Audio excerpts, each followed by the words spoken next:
నమస్తే అందరికీ. అందరూ బాగున్నారా? నేనైతే చాలా బాగున్నానండి. Welcome back to my channel. ఈరోజైతే ఎంతో హెల్తీ అయిన గోధుమ పిండితోనైతే నేను గవ్వలైతే ప్రిపేర్ చేశానండి. బెల్లం గవ్వలేనండి, బట్ పాకం అయితే పట్టాల్సిన అవసరం లేదు. సో ప్రాసెస్ అయితే ఎలా చేయాలో చూసేద్దాము.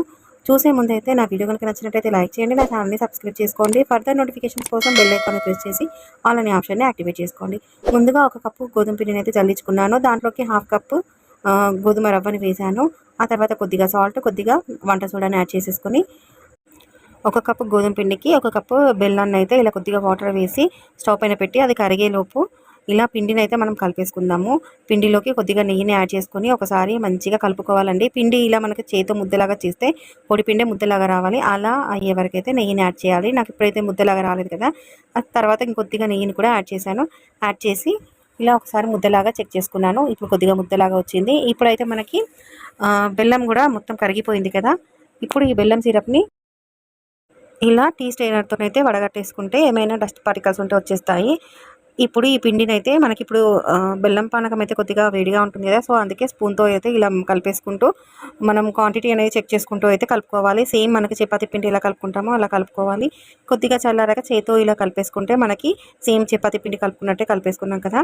ఇప్పుడైతే మనము గవ్వలను అయితే ప్రిపేర్ చేద్దాము. నా దగ్గరనైతే గవ్వల మిషన్ అయితే ఏం లేదండి, సో అందుకే నేనైతే ఇలా అయితే ఫోర్క్ ద్వారానైతే చేసేసాను. ఇలా సింపుల్గానే ఉందండి. ప్రాసెస్ అయితే చాలా ఈజీగా చేసుకోవచ్చు.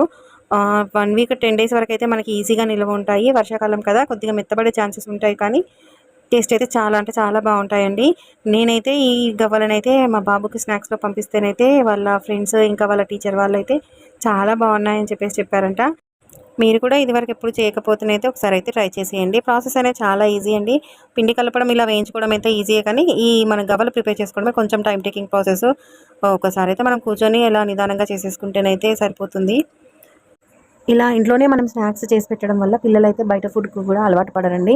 అప్పుడప్పుడు ఎప్పుడో ఒకసారి మంత్లీ వన్స్ అలా తినడంలో తప్పులేదు, కానీ రెగ్యులర్గానైతే బయట ఫుడ్ పెట్టకుండా ఇలా ఇంట్లో మనం ప్రిపేర్ చేసి పెడితే 1 వీక్కి సరిపడా చేసి పెట్టేసుకోవచ్చు. ఇలాంటి స్నాక్స్ అయితే చేసి పెట్టేసుకుంటే పిల్లలైతే ఇష్టంగా తింటారు. ఈవినింగ్ నుండి రాగానే స్కూల్లో కూడా మనం స్నాక్స్ బాక్స్లో కూడా పెట్టించినా కూడా పిల్లలతో షేర్ చేసుకొని అయితే తింటారు.